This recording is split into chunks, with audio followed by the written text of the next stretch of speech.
Hello students, last video में हमने किसी बार मैग्नेट या मैग्नेटिक डाइपोल के कारण से उसके एक्सिस के ऊपर मींस एक्सियल लाइन पे फील्ड निकाला था और रिजल्ट था B axial is equal to 2km/dq और इसकी जो डायरेक्शन थी that was parallel to the direction of magnetic dipole. ठीक है, और अगर इक्वेटोरियल लाइन पे हमने फील्ड निकाला था तो वो आया था P परपेंडिकुलर से लिख देते और वो इसकी हाफ वैल्यू आ रही थी km/dq और डायरेक्शन थी इसकी anti parallel to the dipole moment. अब ये भी हम ये कहें कि फील्ड पॉइंट है वो ना तो बार मैग्नेट के या डाइपोल के एक्सिस पे मींस ना तो एक्सियल लाइन पे ना उसकी इक्वेटोरियल लाइन पे, किसी पोजीशन P पे और जो कि उसके सेंटर से कितना एंगल बना करके थीटा एंगल बना करके और r डिस्टेंस में मींस P r थीटा पे। तो याद रखें कि जैसा इलेक्ट्रोस्टैटिक्स में हम किया था बिल्कुल सिमिलर है, हम उसका डेरिवेशन नहीं कर रहे। तो E इक्वेटोरियल आया था 2kp/r³ और E एक्सियल आया था 2kp/r³ और E इक्वेटोरियल आया था kp/r³ और डायरेक्शन भी वो पैरेलल टू डाइपोल मोमेंट और ये anti parallel to dipole moment. और इसी तरह से अगर E r थीटा निकाला था तो वो आया था kp/r³ और √ऑफ आया था 3 cos square थीटा प्लस 1। तो उसी रिजल्ट को यहाँ रिप्रोड्यूस कर देते हैं सिमिलरली। तो B r थीटा अगर लिखें तो ये आएगा k जो कि कितना होगा μ0/4 यहाँ पे वहाँ होता था 1/4πε0। इलेक्ट्रिक डाइपोल मोमेंट की जगह मैग्नेटिक डाइपोल मोमेंट और डिस्टेंस यहाँ d दिया था तो dq r लेने कोई दिक्कत नहीं थी और 3 cos square थीटा प्लस 1। तो इसी रिजल्ट से ये दोनों रिजल्ट रिप्रोड्यूस हो सकते हैं। अगर थीटा को 0 करेंगे तो cos 0 1 हो जाएगा तो 3 + 1 4 4 का √2 आ जाएगा तो ये रिजल्ट आ जाएगा km/dq। और अगर थीटा को 90 डिग्री कर देंगे मींस इक्वेटोरियल लाइन cos 90 0 तो √1 कितना आ जाएगा 1 तो km/dq भी रिजल्ट आ जाएगा। तो ये रिजल्ट आप ध्यान रखें। अब हम एक छोटा सा टॉपिक है जो कि हमने इलेक्ट्रोस्टैटिक्स में इलेक्ट्रिक फील्ड लाइंस की फॉर्म में पढ़ा था। यहाँ पे है हमारे पास magnetic field lines almost parallel लेकिन कुछ बेसिक से डिफरेंसेस फंडामेंटल डिफरेंसेस को छोड़कर। तो हम बात करते हैं मैग्नेटिक फील्ड लाइंस। हम ये जानते हैं कि कोई भी अगर हमारे पास कोई बार मैग्नेट है या कोई करंट लूप है या कोई करंट कैरिंग कंडक्टर है तो उसके सराउंडिंग में एक मैग्नेटिक फील्ड आता था। मैग्नेटिक फील्ड वो रीजन होता था स्पेस का, और वो भी स्पेस का कौन सा रीजन, 3 डायमेंशन रीजन, जिसमें उसका फोर्स किया जा सके, एक्सपीरियंस किया जा सके, फोर्स एक्सपीरियंस किया जा सके या फील किया जा सके। उस रीजन को हमने क्या कहा था, मैग्नेटिक फील्ड का क्या कहा था, मैग्नेटिक फील्ड। तो मैग्नेटिक फील्ड को विजुअलाइज करने के लिए पिक्टोरियली हम विजुअलाइज करने के लिए मैग्नेटिक फील्ड को एक हमारी कंसेप्चुअल डिवाइस मींस हम कॉन्सेप्ट में ले रहे हैं which is imaginary, that is imaginary. तो उस कॉन्सेप्ट को हम क्या कह रहे हैं, magnetic field lines. So magnetic field lines are what, magnetic field lines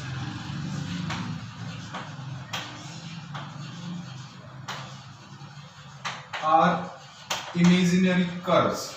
imaginary का मतलब hypothetical, imaginary curves such that tangent to which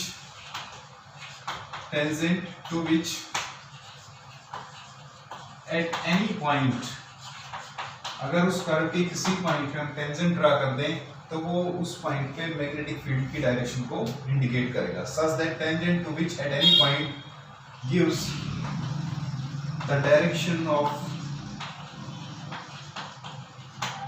magnetic field intensity B. although ये उसके मैग्नीट्यूड के बारे में भी इंडिकेशन देगा, क्राउडेडनेस ऑफ द फील्ड लाइन से। तो मीनिंग ये हुआ कि सपोज ये हमारे पास कोई कर्व है, हम इमेजिन कर रहे हैं और उसके किसी पॉइंट पे अगर टेंजेंट मैग्नेटिक फील्ड की डायरेक्शन को रिप्रेजेंट करेगा तो इसका मतलब उस कर्व को, उसी कर्व था एक्स वाई कोई कर्व था और उसके पी पॉइंट पे हमने क्या निकाल टेंजेंट ड्रा कर दी, वो पी पॉइंट पे क्या होगी, मैग्नेटिक फील्ड इंटेंसिटी डायरेक्शन को इंडिकेट करेगा। एक्चुअली अगर फील्ड के अंदर फील्ड लाइंस को अगर मैप करना चाहें तो फील्ड के अंदर हम अगर किसी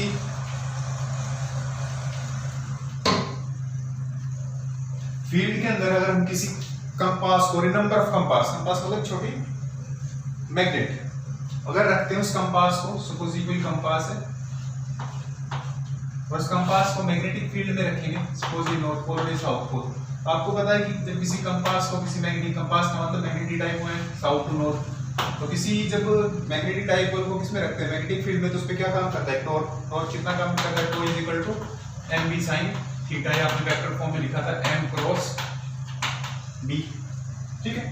तो इसका मतलब ये हुआ कि ये जो टॉर्क है उसको किधर भी आएगा, फील्ड के पैरेलल, ठीक है ना। इस टॉर्क की टेंडेंसी ये होती है, लेकिन जैसे ही फील्ड के अंदर रख रहे हैं तो फील्ड इक्विलिब्रियम में पोजीशन के अंदर वो किसकी डायरेक्शन को इंडिकेट करेगा, मैग्नेटिक फील्ड की डायरेक्शन को इंडिकेट करेगा।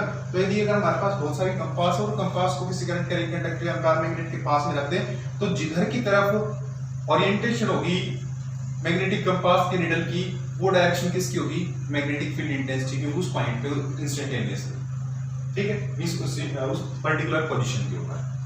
अब हम बात करते हैं कि क्योंकि मैग्नेटिक फील्ड लाइंस इमेजिनरी है और इससे हम टेंजेंट से डायरेक्शन पता कर लेते हैं। अब हम बात करते हैं कि मैग्नेटिक फील्ड हमारे पास दो टाइप का होता था, एक तो बोलते हैं uniform magnetic field,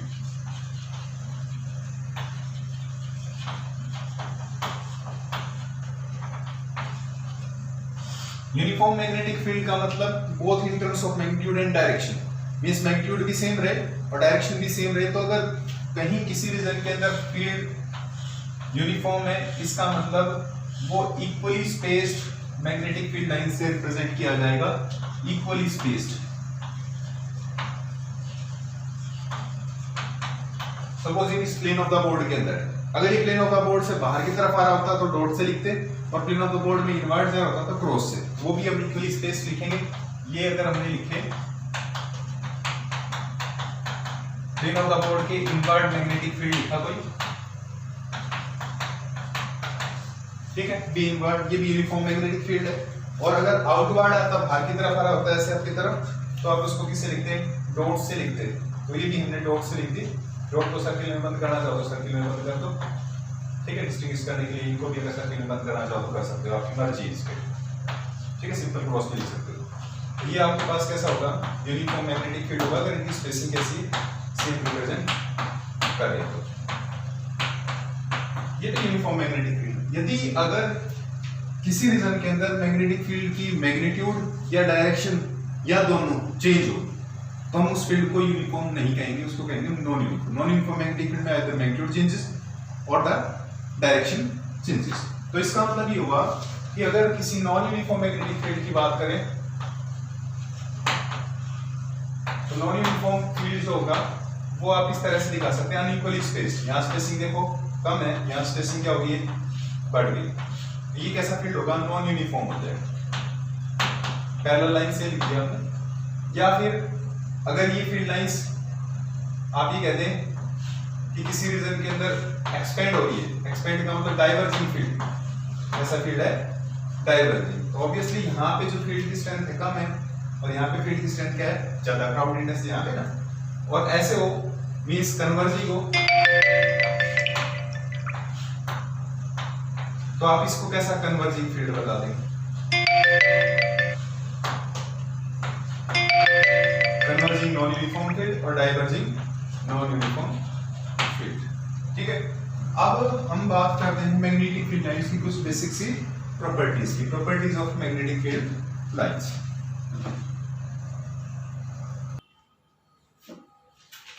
So now let us discuss the properties of magnetic field lines. Magnetic field lines कुछ टर्म्स में इलेक्ट्रिक फील्ड लाइंस के सिमिलर है कुछ ग्राउंड्स में, लेकिन there is a lot of difference between the two. Fundamentally they are different. So first property की अगर हम बात करना चाहते हैं magnetic field lines की, that is regarding their formation of loop or not, कि वो लूप बनाती है या नहीं बनाती। जब भी किसी रीजन के अंदर मैग्नेटिक फील्ड लाइंस प्लॉट करनी है तो हम उस रीजन के अंदर छोटी छोटी कंपास लेते हैं और कंपास को उस रीजन के अंदर रख देते हैं। कंपास की नीडल जिस डायरेक्शन में पॉइंट कर रही होती है वो आपकी उस टेंजेंट की डायरेक्शन होती है, इस मैग्नेटिक फील्ड की डायरेक्शन में। तो अगर नंबर ऑफ कंपास को किसी बार मैग्नेट या किसी करंट एलिमेंट के आसपास में आपने रख दिया और उससे आपने पेंसिल लेकर के ड्रा कर ली, तो मैग्नेटिक फील्ड लाइंस का प्लॉट होगा, आप उसको विजुअलाइज कर सकते हैं। इसका मतलब ये हुआ कि ऐसे समझिए कि किसी इमेजिनरी थिंग को आप रिप्रेजेंट करने की कोशिश कर रहे हैं। मींस जैसे हम फोटोग्राफ ले लेते हैं किसका, किसी वर्चुअल ऑब्जेक्ट का, ये भी। तो सबसे पहले तो मैग्नेटिक फील्ड लाइंस की प्रॉपर्टी ये है कि मैग्नेटिक फील्ड लाइंस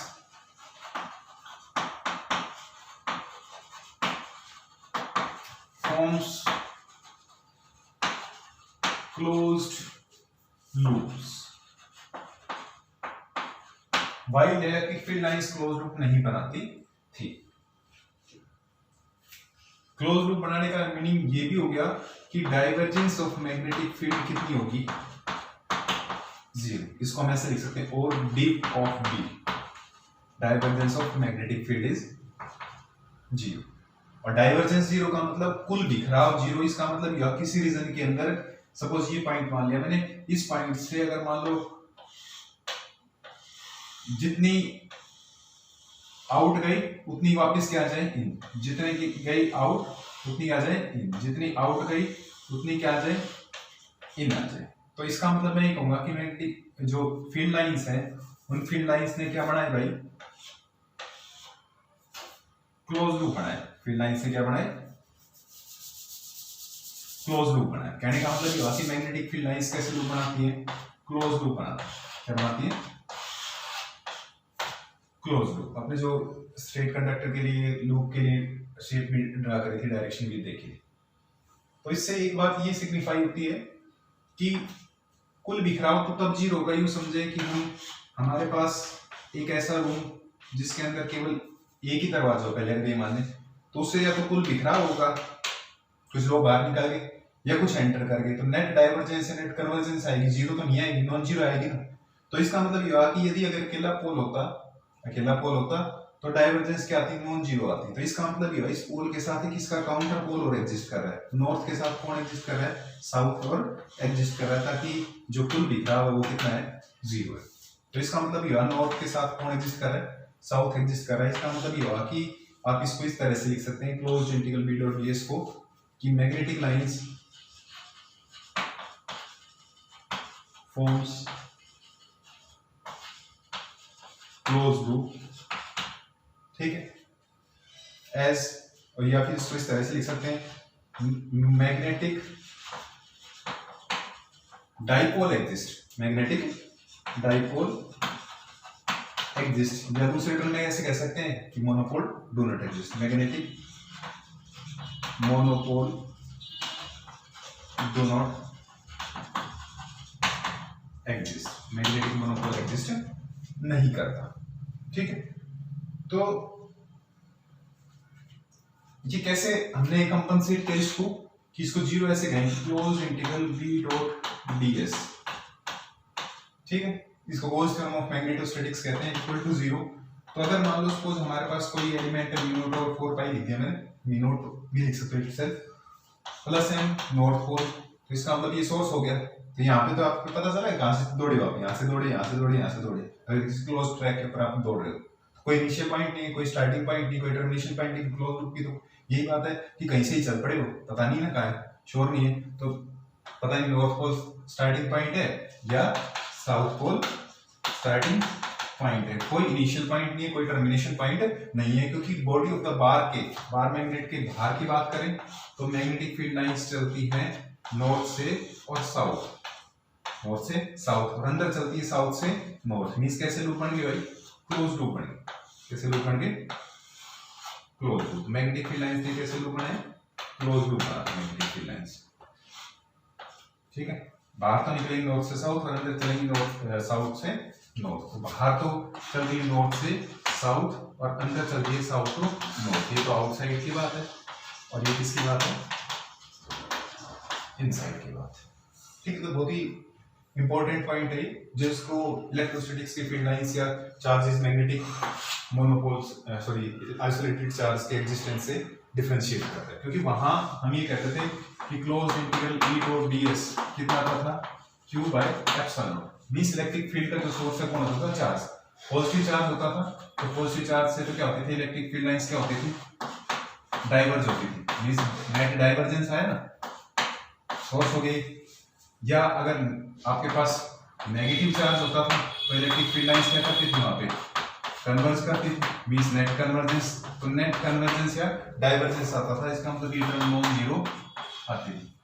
ठीक है, नॉन जीरो तब आएगी जब कोई सोर्स होगा, इसका मतलब क्या है, या तो कन्वर्जेंस कुछ टर्म आएगी, डाइवर्ज होगी या कन्वर्ज होगी। मींस डाइवर्जेंस इलेक्ट्रिक फील्ड की जीरो नहीं होती। इसका मतलब कौन है, आइसोलेटेड चार्ज एग्जिस्ट करता है। इसका मतलब है आइसोलेटेड चार्ज एग्जिस्ट। इसको आप इस तरीके से भी समझ सकते हो कि हम यूं कहें कि अगर हमने कोई बार मैग्नेट या कोई करंट लूप लेते थे, करंट लूप की हमने फील्ड लाइंस ड्रा की थी, तो कैसे चलेंगी। दूसरी प्रॉपर्टी यही ध्यान रख लेना कि नॉर्थ से साउथ चलेंगे आउटसाइड और इनसाइड चलेंगे साउथ टू नॉर्थ। तो बाहर तो चली नॉर्थ से साउथ, क्योंकि लूप बन गया नॉर्थ से साउथ, नॉर्थ से साउथ, और अंदर चल रही साउथ से नॉर्थ। नॉर्थ से तो डाइवर्स कर रही है, साउथ पे लग रही थी कन्वर्ज कर रही है, लेकिन ऐसा नहीं है, क्योंकि अगर इनसाइड देखें तो साउथ से नॉर्थ भी जा रही है। तो नेट डाइवर्जेंस से नेट बिखराव कितना है, जीरो। डाइवर्जेंस कितनी, मैग्नेटिक फील्ड की जीरो। मींस नॉर्थ के साथ कौन एग्जिस्ट कर रहा है, साउथ। तो अगर आप स्प्लिट करते हैं बार मैग्नेट को या सोलेनोइड को, तो उसके जो दो पीसेस जाएंगे नॉर्थ साउथ, वो दोनों डिफरेंट होंगे। ठीक है, इसी तरह से अगर इसको कंपेयर करें इलेक्ट्रोस्टैटिक्स के इलेक्ट्रोस्टैटिक्स से, तो वहां तो आइसोलेटेड चार्ज एग्जिस्ट करता है। मींस इलेक्ट्रिक फील्ड लाइंस अगर कोई डाइपोल लेते थे, क्योंकि अकेला चार्ज भी एग्जिस्ट करता था, उसके कहां से जा सकते थे, डाइवर्जिंग पॉजिटिव चार्ज कहां से, नेगेटिव चार्ज कहां से, कन्वर्जिंग। तो पॉजिटिव चार्ज से स्टार्ट होकर के नेगेटिव पर पहुंचती थी। मींस पॉजिटिव से नेगेटिव तो पहुंच गई, लेकिन नेगेटिव से पॉजिटिव नहीं आई। मींस क्या नहीं बढ़ाया, क्लोज लूप नहीं बनाए। तो ये बेसिक सा डिफरेंस है किसके बीच में, इलेक्ट्रिक फील्ड लाइंस और magnetic field lines. Magnetic field lines close loop बनाती हैं, फॉर्म्स क्लोज लूप, जबकि इलेक्ट्रिक फील्ड लाइंस क्या नहीं करती, क्लोज लूप नहीं बनाती। इसका मतलब इलेक्ट्रिक फील्ड का जो सोर्स है कोई होता है कौन, आइसोलेटेड चार्ज होता है, Q बाय एप्सिलॉन नॉट। ठीक है, मींस ये टर्म क्या है, नॉन जीरो। ठीक, तो मींस क्या, इसका क्या सिग्निफिकेंस है कि आइसोलेटेड चार्ज एग्जिस्ट। एक तो ये कहेंगे, दूसरा हम ये कह सकते हैं कि इलेक्ट्रिक फील्ड लाइंस क्या करेंगी, क्लोज लूप नहीं बनाएंगी। इलेक्ट्रिक फील्ड लाइंस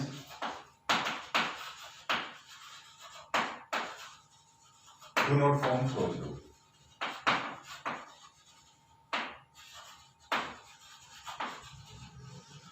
हम नेक्स्ट प्रॉपर्टी डिस्कस करते हैं।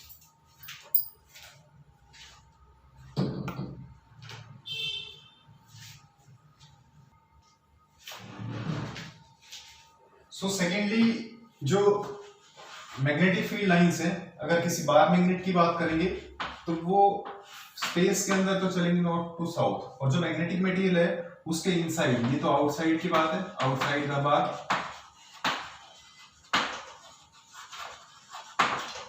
और इनसाइड चलेंगी साउथ टू नॉर्थ। इसका मतलब क्या करेंगे, क्लोज लूप बनाएंगे।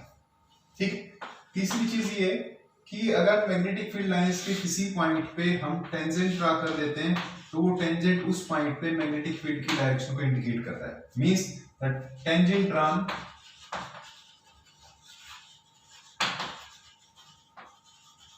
at any point gives the direction of magnetic field intensity at that point.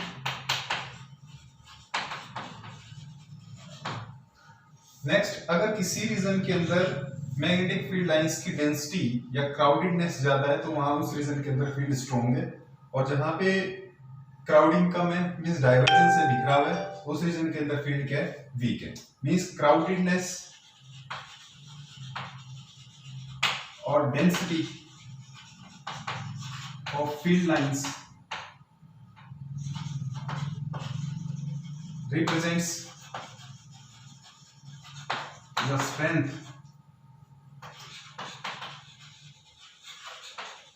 of magnetic field intensity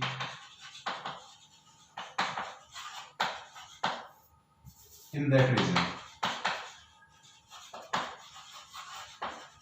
कहने का मतलब ये है कि जिस रीजन के अंदर क्राउडेडनेस ज्यादा है, भीड़पन ज्यादा है, उस रीजन के अंदर मैग्नेटिक फील्ड स्ट्रॉन्ग है, और जिस रीजन के अंदर क्राउडेडनेस कम है वो रीजन, उस रीजन के अंदर मैग्नेटिक फील्ड क्या है, वीक फील्ड है। ठीक है, नेक्स्ट पॉइंट ये है कि मैग्नेटिक फील्ड लाइंस कभी भी क्या नहीं करेंगी, इंटरसेक्ट नहीं करती। मैग्नेटिक जैसे इलेक्ट्रिक फील्ड लाइन इंटरसेक्ट नहीं करती थी, magnetic field lines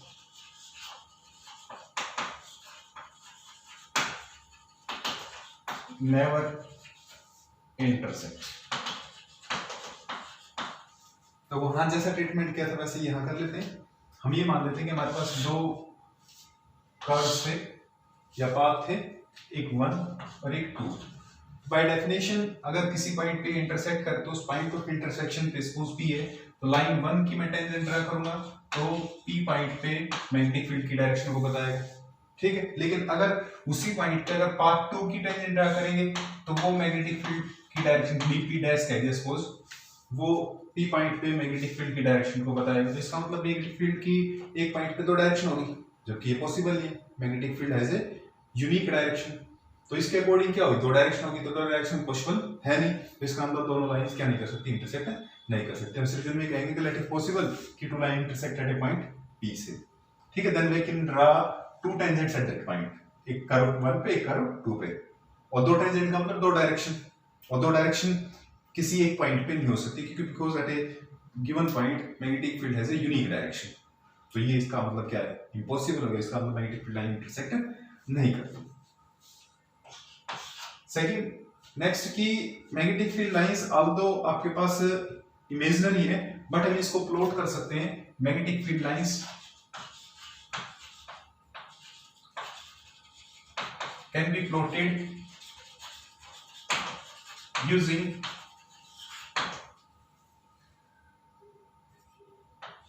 compass needle. Compass भी छोटा मैग्नेट होता है, टाइनी मैग्नेट, कंपास नीडल को यूज करके हम इसको प्लॉट कर सकते हैं। ठीक है, तीसरी बात, नेक्स्ट बात जो है इसके वो ये है कि magnetic field lines 3 dimensional concept है, स्पेस का कॉन्सेप्ट है। हम 2D प्लॉट करते हैं, जैसे कागज के ऊपर बार मैग्नेट रख करके रिफिलिंग स्प्रिंकल करी थी। ठीक है, बट इसके हम 3 डायमेंशनल की कुछ एक्टिविटीज है, हम आपको बाद में दिखाएंगे कुछ वीडियोस में या कुछ एक्टिविटी के द्वारा। तो इसका मतलब ये हुआ कि मैग्नेटिक फील्ड लाइंस है exist in 3-dimensional space. ठीक है, so these were the few properties regarding the magnetic field lines. एक चीज और कि अभी आगे हम नेक्स्ट में डिस्कस करने जा रहे हैं कि जो हमने करंट कैरिंग सोलेनोइड ली थी इस तरह से, और इसका सपोज ये नॉर्थ फेस करंट इस तरह से जा रहा है, साउथ फेस, तो नॉर्थ साउथ छोटे छोटे मैग्नेट थे, और छोटे छोटे मैग्नेट मिलकर के क्या बनेगी, एक बड़ा मैग्नेट मींस बड़ी बार मैग्नेट। तो इसका जो फील्ड लाइंस ड्रा करते हैं नॉर्थ से साउथ, क्योंकि तो इसके हम पूरा डेरिवेशन कर चुके थे। मैग्नेटिक फील्ड लाइंस चलेंगे नॉर्थ से साउथ, नॉर्थ से साउथ, इनसाइड क्या चलेंगे साउथ टू नॉर्थ। इस कैसे लूप बना रही है, क्लोज लूप बना रही है। मैग्नेटिक फील्ड लाइंस कैसे लूप बना रही है, क्लोज लूप बना रही है। ठीक है, अगर करंट की डायरेक्शन दूसरी ले ले, इस तरह से ले लें, ठीक है, मींस ये ऐसे ले इस तरह से कि क्लॉकवाइज ये साउथ हो, सपोज डायरेक्शन दूसरी ले लेना, ये नॉर्थ हो गया और ये सपोज साउथ। ठीक है, उल्टा करंट होगा तो ये साउथ बन जाएगा, ये नॉर्थ। तो जैसी बार मैग्नेट में बनती है वो ये सेम बनेगी, मींस जो बार मैग्नेट है और वो सोलेनोइड वो आपस में कैसे हैं, इक्विवेलेंट हो, current carry solenoid and bar magnet. तो हमारे ये टास्क होगा कि हम बार मैग्नेट का जो एक्सियल लाइन पे फील्ड निकालते हैं कितना आएगा 2km/dq। अगर सेम फील्ड किसका आ जाए एक्सियल लाइन पे, किसका, सोलेनोइड का, तो हम ये कहते हैं current carrying solenoid is equivalent to bar magnet. दूसरा क्योंकि फील्ड लाइन सेम है, फील्ड लाइन सेम भी और फील्ड स्ट्रेंथ भी सेम, तो इसका मतलब दोनों कैसे होंगी, इक्विवेलेंट हो जाएंगी। सो नेक्स्ट एक ये डिफरेंट सा आर्टिकल है, तो वो हमने डिस्कस करना है, equivalence between bar magnet and the solenoid. So next discuss करेंगे।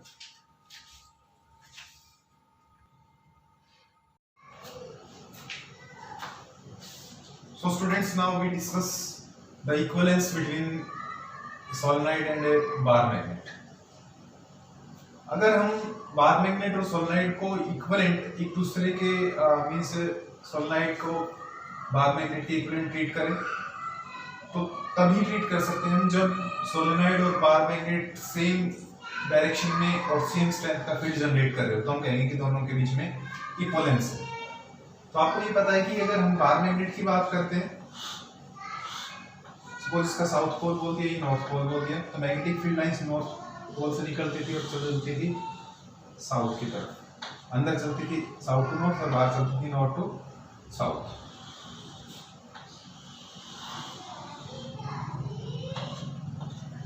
राइट, नॉर्थ से निकली साउथ और अंदर साउथ टू नॉर्थ।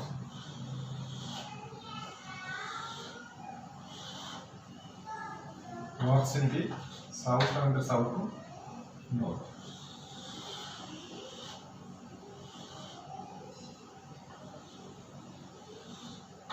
इसका नॉर्थ से तो बाहर की तरफ निकल गई और साउथ पे क्या कर रही है, एंटर कर रही थी। ऐसा ही सेम हमने जब सोलेनॉइड बनाई थी, तो सोलेनॉइड के अंदर क्या है, करंट लूप है।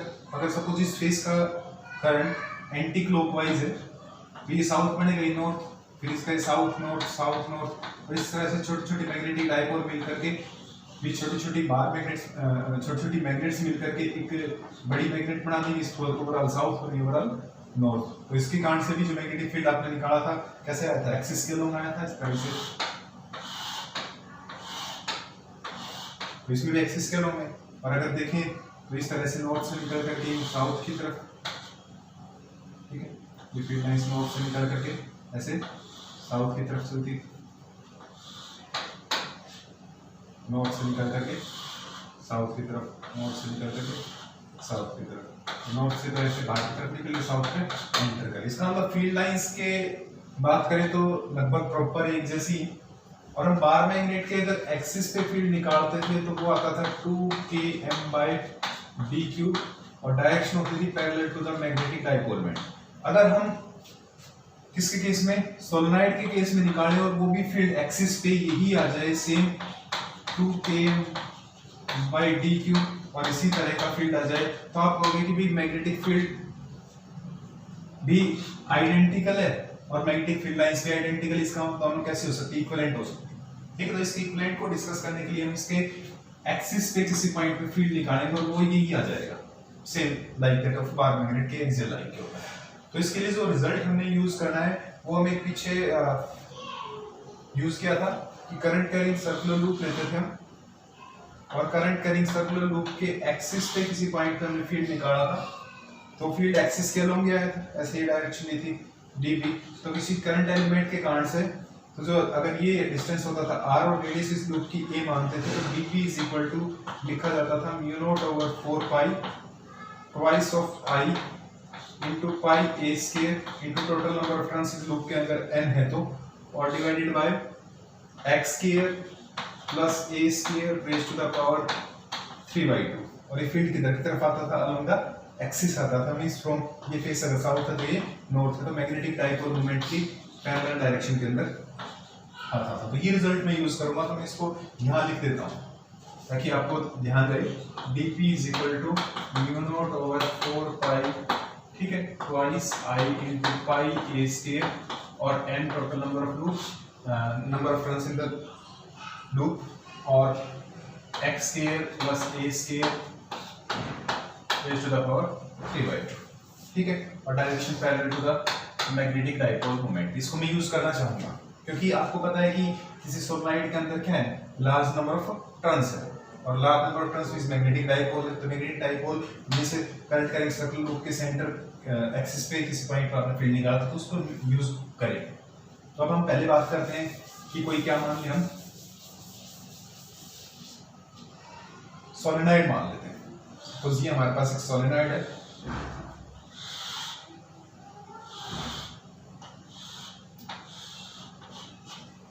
और इस सोलेनॉइड का सेंटर है, और सोलेनॉइड टोटल लेंथ 2l का मान लेते हैं, तो l लेंथ ही और l लेंथ ही, तो टोटल लेंथ हमने मान ली भाई 2l।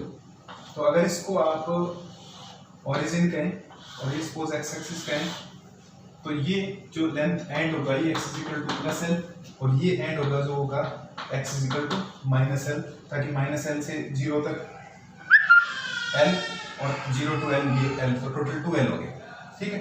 अब इसके अंदर हम एक जो करंट लूप है, ये करंट की डायरेक्शन ये मान लेते हैं इस तरीके से, ठीक है। तो इधर की तरफ इसमें इस तरह से, तो ये वाला नॉर्थ हो जाएगा, एंटी क्लॉकवाइज, ये फेस नॉर्थ पड़ेगा, ये सपोज साउथ पड़ेगा। और इसके अंदर बहुत सारे ऐसे टर्न्स हैं, लपेट काफी सारे हैं, ठीक है ना। तो उन लपेटों की संख्या हम टोटल कैपिटल N मान सकते हैं।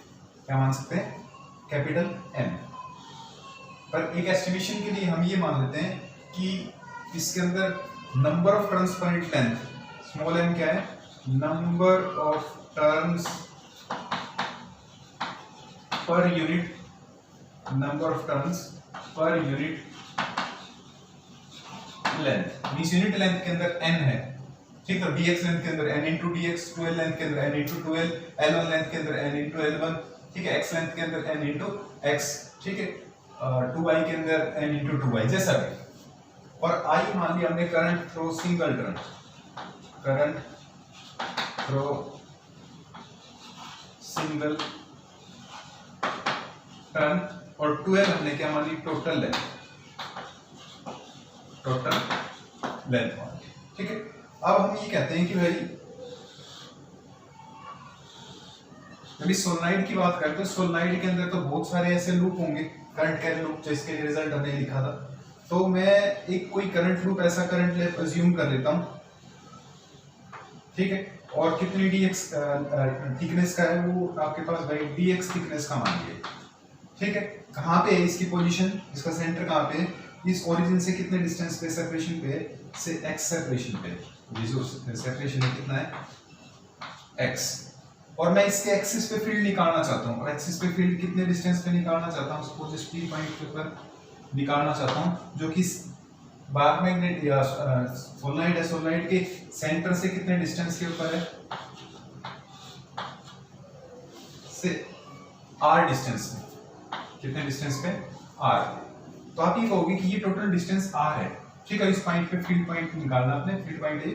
तो ये जो करंट लूप है, इस करंट लूप से इसका डिस्टेंस कितना हो गया? ये x हटा दें तो आपके पास ये जो सेपरेशन आ जाएगी, कितनी सेपरेशन हो जाएगी यहां से लेकर के यहां तक की? दैट विल बी, इस r में से क्या घटा दें? x घटा दें, r में से क्या घटा दें? x हम घटा दें। So that will B r minus x, ठीक है। मींस उस करंट कैरिंग लूप के सेंटर से और फील्ड पॉइंट का डिस्टेंस हो गया r माइनस x, और रेडियस ऑफ द लूप को अगेन वही a मान लेते हैं, ठीक है। जो इसकी रेडियस थी कितनी? a is the radius of the loop, ठीक है। तो अब देखिए आप ये कहेंगे कि हमने एक छोटा सा एलिमेंट माना, कितनी थिकनेस का? dx थिकनेस का माना, और कितने सेपरेशन पे माना? x सेपरेशन पे। तो आपने क्या मान लिया? Consider a small current loop of thickness dx at its distance of x, कहाँ से? From center of solenoid, center of solenoid जो O है वहां से कितने डिस्टेंस में मान लिया हमने? x डिस्टेंस में, ठीक है। मींस इसकी थिकनेस dx है, और यूनिट लेंथ के अंदर मींस इसकी जो लेंथ है कितनी है? dx, कितनी लेंथ है? dx लेंथ है इसमें। तो यूनिट लेंथ के अंदर टर्न्स कितने? n, तो टोटल नंबर ऑफ टर्न्स कितने हो जाएंगे? So number of turns, number of turns in dx thickness, dx thickness के अंदर कितने नंबर ऑफ टर्न्स हो जाएंगे? That will be equal to n into dx, ठीक। से आपने इक्वेशन नंबर इसको फर्स्ट बोल दिया। अब कहते हो कि इस जो करंट लूप बना है dx थिकनेस का, इसके कारण से फील्ड अगर p पॉइंट पे लिखें तो आप ये कहोगे एज वी नो, जो रिजल्ट मैंने लिखा है इसको रिप्रोड्यूस कर देता हूं, dB is equal to mu naught over 4 pi twice I pi, अगर रेडियस a है तो a square और नंबर ऑफ टर्न्स कितनी थिकनेस के अंदर, dx थिकनेस के अंदर कितने, n into dx, so that will be n into dx, ठीक है। डिवाइडेड बाय क्या होता था, x मींस सेंटर से डिस्टेंस, तो इस करंट लूप के सेंटर से फील्ड पॉइंट का डिस्टेंस कितने पे, r माइनस x की वजह क्या है यहाँ पे, r माइनस x का स्क्वायर प्लस a क्या होती थी, radius of the loop, that is again a, so a square और raised to the power 3/2, ठीक है। ये फील्ड होगा और किधर की तरफ होगा, along the direction of dipole, में से करिए x मान तो along px हो जाएगा, ठीक है। से आपके पास ये इक्वेशन नंबर कितना हो गया, सेकंड। अब कहेंगे कि ये जो फील्ड है एस, ये फील्ड अगर आपने इतनी dx थिकनेस ली है तो थिकनेस कितनी है, टोटल 12 ले, सॉरी इसकी जो लेंथ है 12, सो 12 लेंथ के अंदर जितने भी एलिमेंट है उन सब का फील्ड, इसका भी एलिमेंट का ये छोटा सा एलिमेंट, इसका फील्ड इधर की तरफ, इसका भी फील्ड इधर की तरफ, इसका भी फील्ड इधर की तरफ, सभी फील्ड को सुपरइम्पोज कर दे, सो टोटल फील्ड क्या आएगा, so total field at point P for such elements from कहां से बताइए, x is equal to plus minus L to x is equal to plus L, यहाँ से और यहाँ तक ऐसे कई सारे एलिमेंट एग्जिस्ट कर रहे हैं। ये एलिमेंट था भाई, मैं एक बार आपको इस कलर से बना देता हूँ, ठीक है, और काफी सारे इसके अंदर एलिमेंट, ठीक, और इसके सेंटर से और ये डिस्टेंस है आपके पास r माइनस एक्स, और रेडियस थी कितनी a, ठीक है, और जो टोटल लेंथ है वो कितनी है, ये coordinate x is equal to minus L से और x is equal to plus L तक, ये आपकी टोटल लेंथ है इसकी, ठीक है। तो दैट विल बी क्या, सम होगा इन सब का, सम का मतलब क्या, integration, so b will be sum of dv, ठीक है, क्योंकि आपने कहा कि एलिमेंट स्मॉल है तो फील्ड स्मॉल होगा, स्मॉल फील्ड्स का जोड़ का मतलब क्या, इंटीग्रेशन लिखते हैं, b will be integration of dv, b is equal to integral of dv, लिखिए कितनी वैल्यू है, mu not over 4 by 2i pi a square n dx over r minus x square plus a square raise to the power 3/2, ठीक है।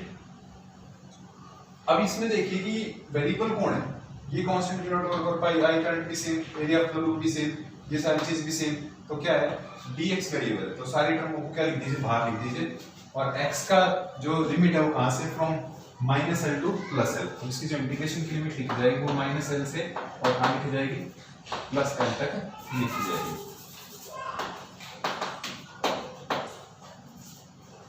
ठीक है।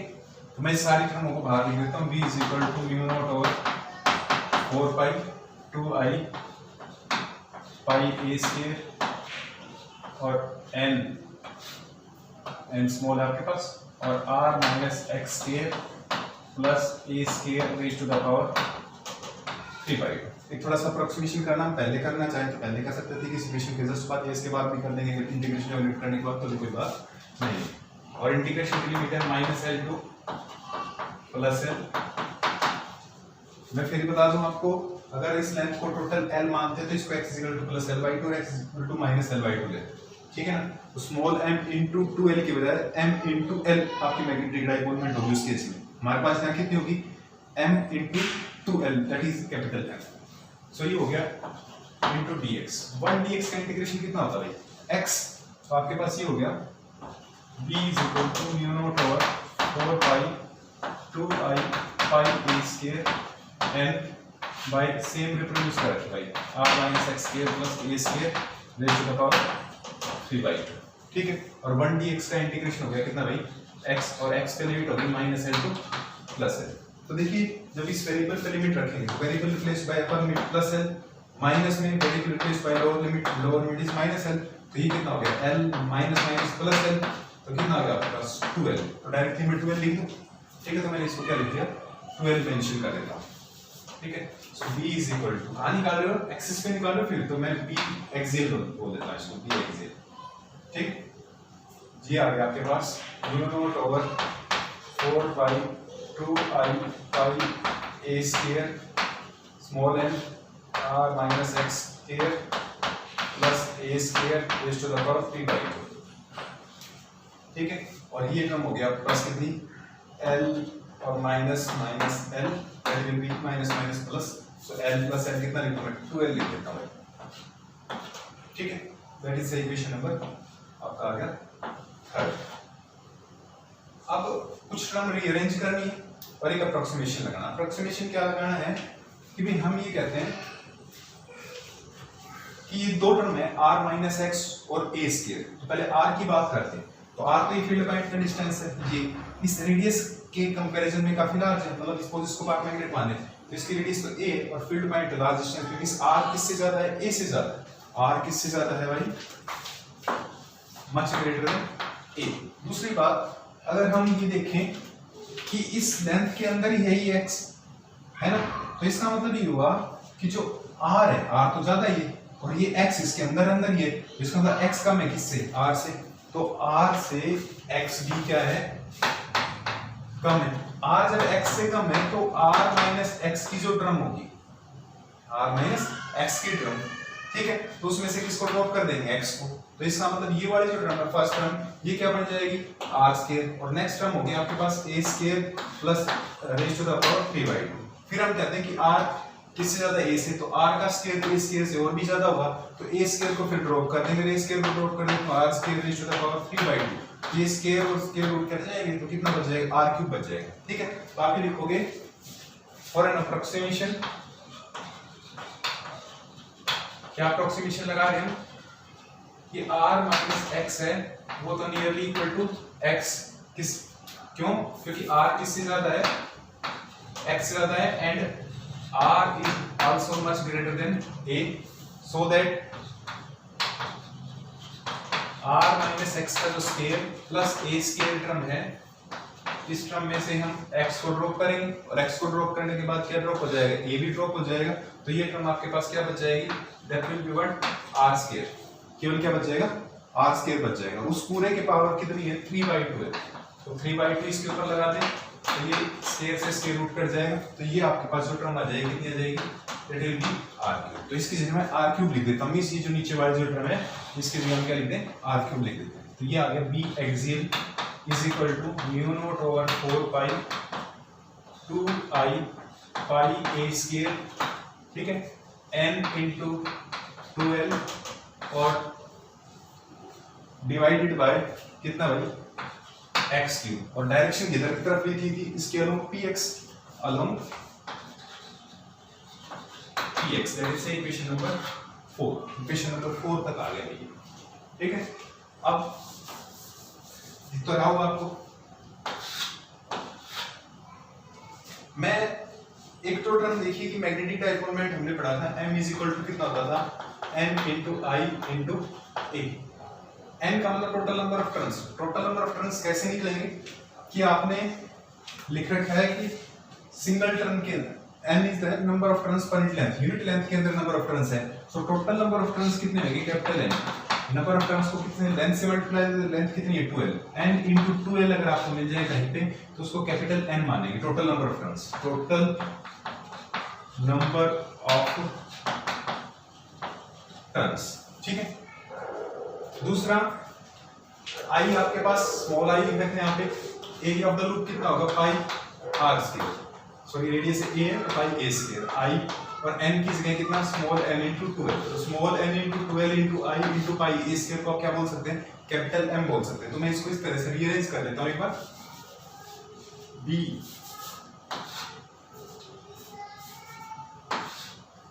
Axial is equal to mu not over 4 pi, ठीक है, क्या क्या चीजें लिख रहा हूँ, 2l से पढ़ा रहा भाई, ठीक है, n किसको लिख रहे हैं, small n into 2l, small n into 2l is capital N, n into 2l, ठीक है, i और into पाई a स्क्वायर, ठीक है, और कुछ रहा, पाई a स्क्वायर भी आ गया, i भी आ गया, n into 12 और डिवाइडेड बाय क्या, x क्यूब, और डायरेक्शन क्या है, along px, along px, ठीक है। अब स्मॉल n इंटू 2l को तो मैं क्या लिख दूं, कैपिटल N, तो ये हो गया b axial is equal to mu not over 4 pi, जिसको हम k भी लिख सकते हैं 2, इसको लिख दिया क्या कैपिटल N, ये हो गया I और a और डिवाइडेड बाय x क्यूब, ठीक है। और आपको पता है कि since m is equal to क्या होता है m into I into a, direction होती है नॉर्मल ऑफ द लूप, ठीक है, राइट हैंड थंब रूल से। तो नेगेटिव नेगेटिव लिख रहे हैं तो ni की जगह m लिख सकते हैं, इसको हम लिख दें m और इसको क्या बोल दे k। सो b axial is equal to कितना आ गया, इस टर्म को बोल दिया k, सो 2k और इस टर्म को बोल दिया m बाय कितना x क्यूब, और डायरेक्शन किधर आई भाई, अलोंग px, अलोंग px। तो ये फील्ड कहां पे है, एक्सियल लाइन पे, और एक्सियल लाइन पे फील्ड बार मैग्नेट पे भी कितना होता है, 2km बाय डिस्टेंस का क्यूब, डिस्टेंस हमने r माना है तो 2km बाय r क्यूब, अगर d मानते तो 2km बाय d क्यूब। तो इसका मतलब ये हुआ कि ये जो फील्ड है किसके सेम है, same as that of bar magnet on axial line, on axial line. इसीलिए हम कहते हैं कि जो करंट कैरिंग जो सोलेनॉइड होगी वो किसके इक्विवेलेंट होगी, बार मैग्नेट के इक्विवेलेंट होगी, ठीक है। तो नेक्स्ट इसका जो पोर्शन होगा वो अर्थ मैग्नेटिज्म से रिलेटेड है, वो नेक्स्ट वीडियो में डिस्कस करेंगे।